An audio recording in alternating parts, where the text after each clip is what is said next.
Monsieur le Président de l'Assemblée nationale, honorables députés, je ne saurais entamer mes propos sans remercier et féliciter au nom du gouvernement tous les honorables députés de cette 14e législature pour vraiment l'accueil courtois et républicain dont tous les ministres ont bénéficié jusqu'ici.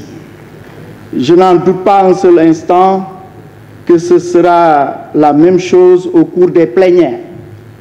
Ce matin, il me revient quand même l'honneur de répondre à vos questions, se rapportant aux considérations générales de la loi de finances pour l'année 2024, avec un focus sur la dette publique, les recettes et le budget des pouvoirs publics.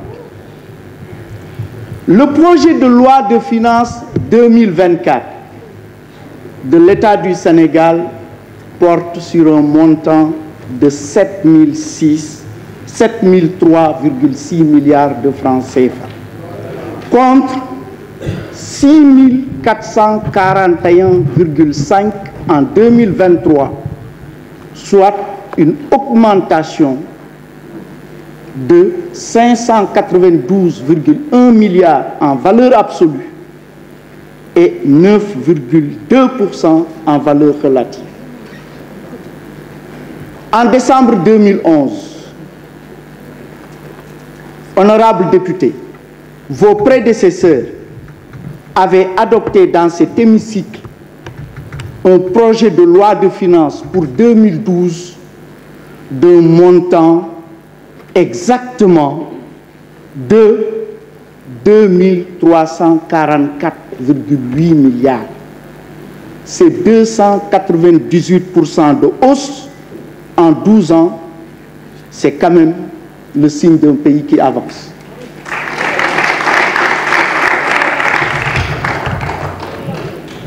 Bien sûr, je l'avais préparé. Effectivement, des esprits pouvaient contester ce chiffre. J'ai même dit que certains vous diront effectivement que le budget n'est que de 5 755,4 milliards de francs CFA. Mais il s'agit là de ce que mon collègue, le grand professeur de philosophie, M. Sambassi, aurait appelé un sophisme. En vérité, le budget de 2000, il était de 831 milliards. Le budget de 2012, il était de 2344,8 milliards. C'est la même méthode comptable qui est utilisée pour pouvoir affirmer que le budget de 2024 est de 7003,8 milliards.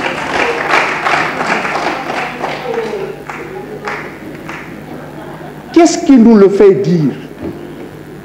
Nous l'avons indiqué clairement dans le document par un souci de transparence, en indiquant, pour des soucis de comparabilité, de 1960 à maintenant,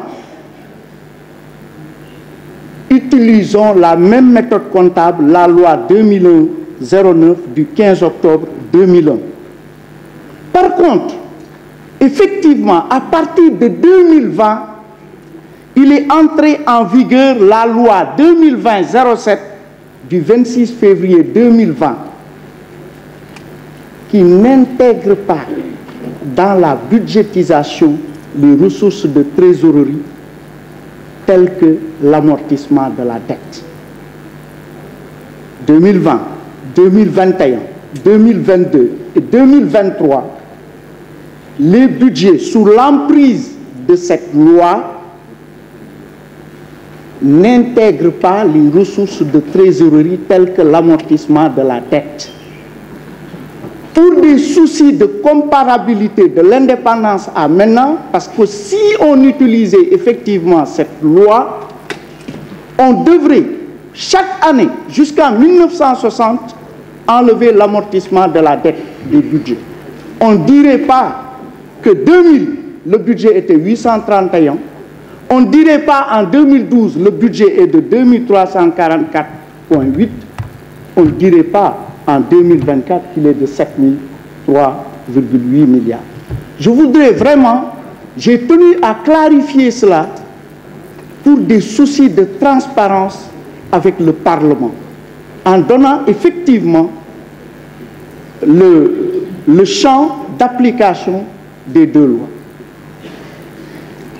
Monsieur le Président de l'Assemblée nationale, honorables députés, l'un des points de l'ordre du jour est effectivement la dette publique. Vous êtes revenu là-dessus. En 2024, nous aurons à payer 578,3 milliards de charges financières de la dette. Mais les charges financières de la dette comportent les intérêts et les commissions. C'est une hausse de 36% par rapport à 2023. C'est beaucoup. Nous ne cherchons pas à le nier. Mais l'essentiel est de comprendre ce qui l'explique. La Banque centrale, pour lutter contre l'inflation, a augmenté ses taux directeurs 4 fois dans l'année. La dernière en date, c'est en septembre. Ça a augmenté de 25 points de base, septembre dernier. Alors, la Banque centrale est en train de faire comme toutes les autres banques centrales pour lutter contre l'inflation. En termes simples, l'argent est devenu plus rare, donc plus cher. L'explication des charges financières de la dette qui ont cru de 36%, effectivement, l'explication réside au fait que, au niveau de la politique monétaire, il y a eu un resserrement. De sorte que le taux des obligations au Sénégal est à 7,01%. Comparativement à avant, ça a augmenté de 163 points de base. Pour des questions véritablement de transparence, pour qu'on sache pourquoi les charges financières de la dette ont augmenté. Mais le Sénégal continue à présenter un profil de risque de surendettement modéré. Ce n'est pas moi qui le dis, c'est le Fonds monétaire qui le dit. C'est le Fonds monétaire international qui a fait l'analyse de viabilité de la dette du Sénégal au mois de juin dernier et qui conclut que le Sénégal présente un profil de risque de surendettement modéré, compte tenu des indicateurs de viabilité de la dette et des indicateurs de liquidité de la dette pour lesquels les seuils sont respectés par le Sénégal. En Afrique, sur les 55 pays, 15 pays sont à profil de surendettement modéré, dont le Sénégal. Les autres sont souvent à élevé ou en détresse. Alors, mais quand même, ne disons pas que le service de la dette pour 2024 est de plus de 2000 milliards. Je l'ai entendu plusieurs fois. Vraiment, le service de la dette pour l'année 2024 est de 1826,5 milliards. Il suffit d'additionner les charges financières de la dette et l'amortissement de la dette pour trouver exactement un service de la dette au titre de l'année 2024 de 1826,5 milliards. Mais, il faut le dire, à la suite de la dette, vous vous êtes beaucoup interrogé sur la masse salariale. Effectivement, cette masse salariale du Sénégal, ça a été assumé par le gouvernement. Parce que si les agents publics de l'administration étaient de 95 773 en 2012, sous le magistère du président Macky Sall, ces agents sont au stade où nous sommes à 175 334. C'est des postes budgétaires créés de 79 551. Il y a eu des recrutements massifs de jeunes dans la fonction publique. Mais quel était le salaire moyen? Parce qu'il faut faire des comparaisons et pouvoir regarder l'évolution. Le salaire moyen en 2012 était de 378 751 francs CFA. Le salaire moyen en 2023, il est de 586 283, soit une hausse de 55%. Cela veut dire qu'on est dans le renforcement du pouvoir d'achat des agents publics de l'État. Les augmentations de salaire ont coûté quasiment 161 557 en 2022. Et j'ai fait juste un calcul simple avec la Direction générale de la comptabilité publique et du Trésor. Le coordonnateur est ici présent. En 2011, c'est 41,7 milliards que le Trésor sortait par mois pour payer les salaires. En 2021, c'est 75 milliards que le Trésor sortait chaque mois pour payer les salaires. En 2022, nous sommes passés à 92 milliards 846 millions. Et en 2023, c'est 104 milliards 096 millions tous les mois que le Trésor sort pour payer les salaires. Faites la comparaison par rapport aux 41 milliards 744 de 2011. Je voudrais quand même dire que même si le gouvernement respecte les ratios de masse salariale au niveau de l'administration centrale rapportée aux recettes fiscales qui se situe à 34%, si on prend l'ensemble des salaires des organismes publics et des collectivités locales, nous utilisons 43,1% des recettes fiscales de l'État pour payer les salaires et 8,3% du PIB. C'était important de donner ces chiffres pour montrer comment effectivement cette masse salariale pèse sur le budget de l'État, du fait effectivement qu'il fallait renforcer le pouvoir d'achat des populations. Vous avez abordé les questions de subventions. Je pense que pour les subventions, on a cité l'exemple même de l'énergie.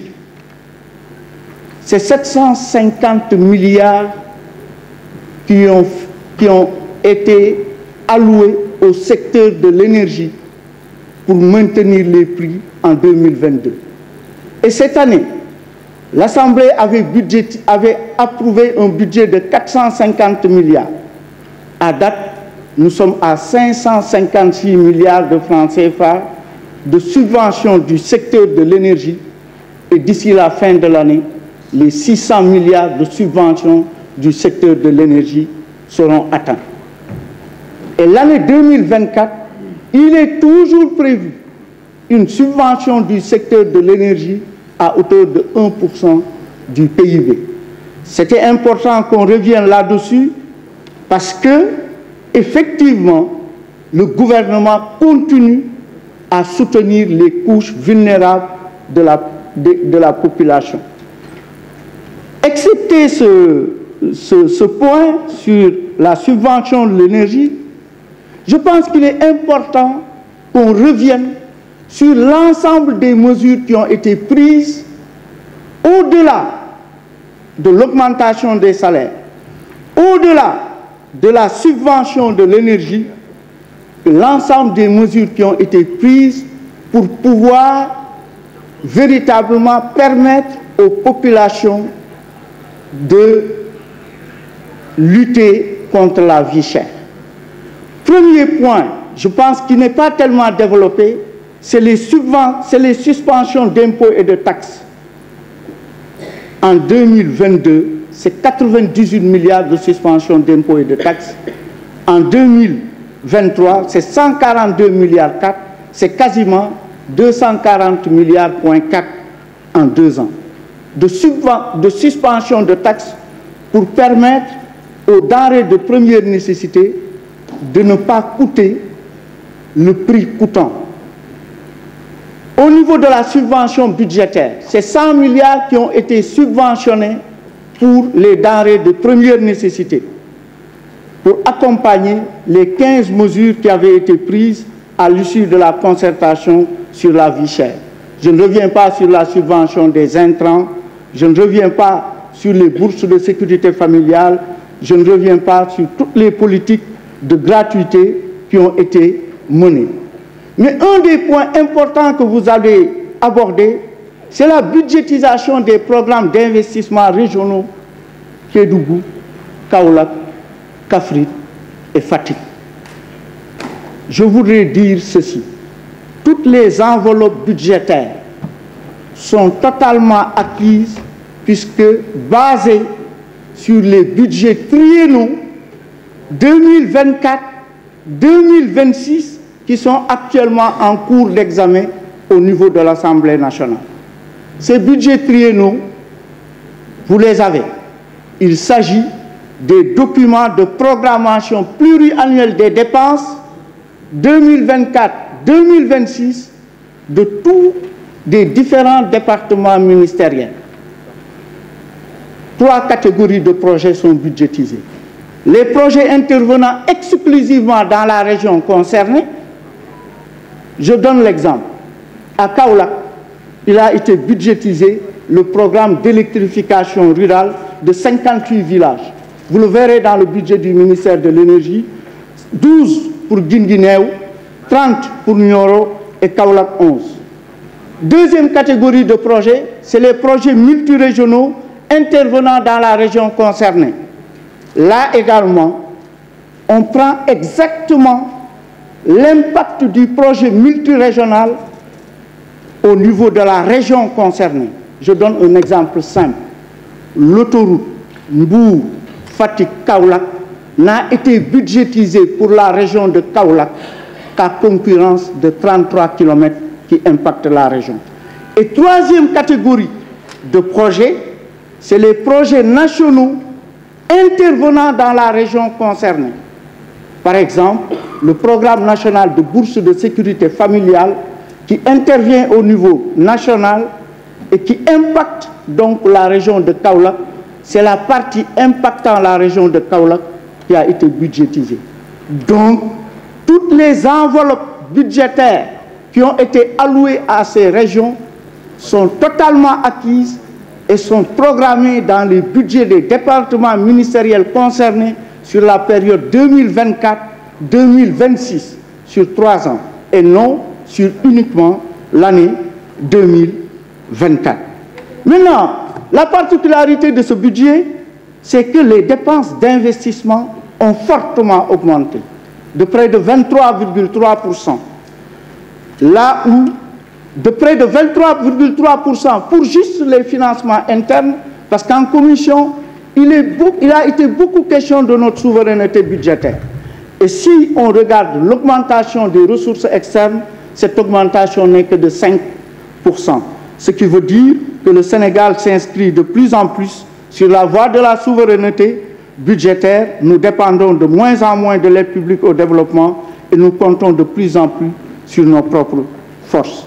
Maintenant, en ce qui concerne véritablement le déficit budgétaire, on a recettes, dépenses, déficit budgétaire. Le déficit budgétaire, il est projeté pour 2024 à 3,9%, contre 4,9% cette année. Et la consolidation budgétaire nous laisse compter en 2025 avec un déficit de 3% respectant les normes communautaires. Vous allez voir également dans le budget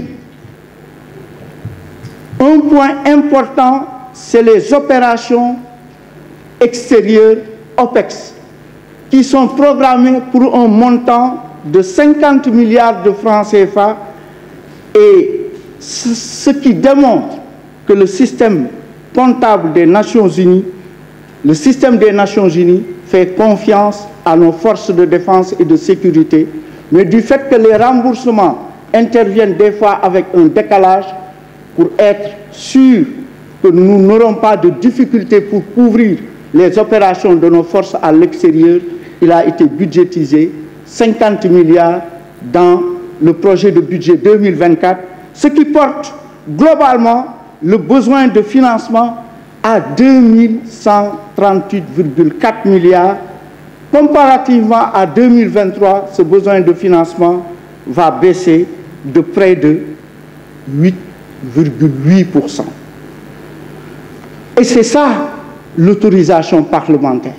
Nous sollicitons, le dernier jour on le verra, vous verrez que nous solliciterons le Parlement pour couvrir ces besoins de financement de l'ordre de 2138 milliards. Il y a beaucoup de questions spécifiques qui ont été posées.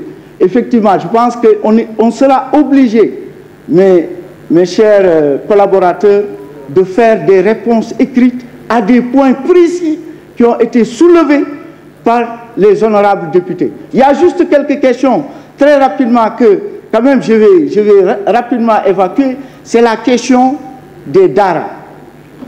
Président Cheikh Abdou, le président Macky Sall, son Excellence, Monsieur le Président de la République Macky Sall, il a décidé d'allouer 6 milliards de francs CFA annuellement aux Dara, dont 1 milliard pour l'acquisition de riz et 5 milliards pour des subventions directes. Depuis l'année 2000, à compter de l'année 2023, ci wolof dama ne président de la République, son Excellence Macky Sall, dafa jël ndogal ne daara yi jagleel naa leen 6 milliards ci at mi.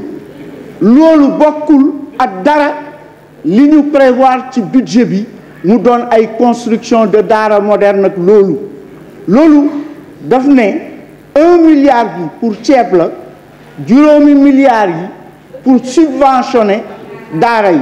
Foog naa sax fileeg fin novembre président dina recevoir daara yi. Léegi nag gis nga nag ci affaire subvention yi ak njëgu carburant beeg ak njëgu gasoil beeg ak njëgu carburant bi ak yëpp laaj na ñu leeral. Xam nga lii boo demee ci station essence di jënd carburant war nga xam ne prix pétrole bi ñu mujj wax bii passé bi nga xam ne commencé na le 11 novembre ba di jeex le 9 décembre nañ jàpp ne litre gasoil mu ngi war a jàll 927 francs. Ñaata lañ koy jëndee 755. Donc gouvernement bi mooy jël moo ko subventionné 772. nañ jàpp ne gaz butane bi nga xam ne 9 kilos lay jar prix réel am mu ngi toll ci 5624. ñu ngi koy jaayee 4285. gouvernement bi def na ci 1339. bu nekk prix gaz 6 kilos bi nga xam ne moo gën a populaire 3776 la mu ngi jar 2885. écart bi gouvernement bi li muy jël 891 la. Gis nga question yi ngeen posé yëpp a ngi nii waaye léegi comme gouvernement bi 30 minutes rek la am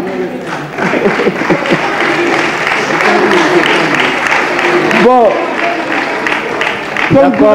J'accorde au ministre 5 minutes pour conclure. Oui, mais en tout cas, merci beaucoup, Monsieur le Président. Bon, je pense que...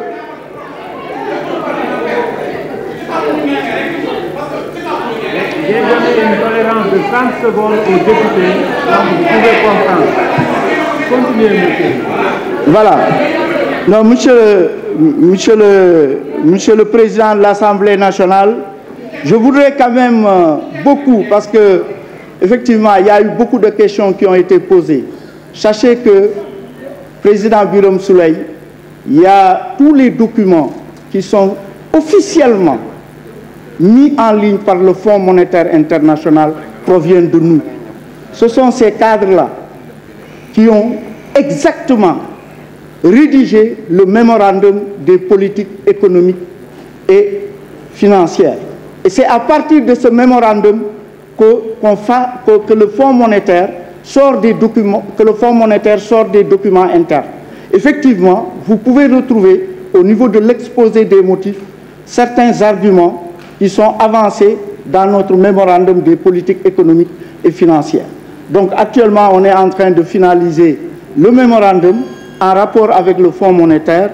Je pense que ce mémorandum d'ailleurs sera mis en ligne dans la perspective du passage du gouvernement du Sénégal, du dossier du Sénégal au Conseil d'administration du Fonds monétaire international le 14 décembre 2023.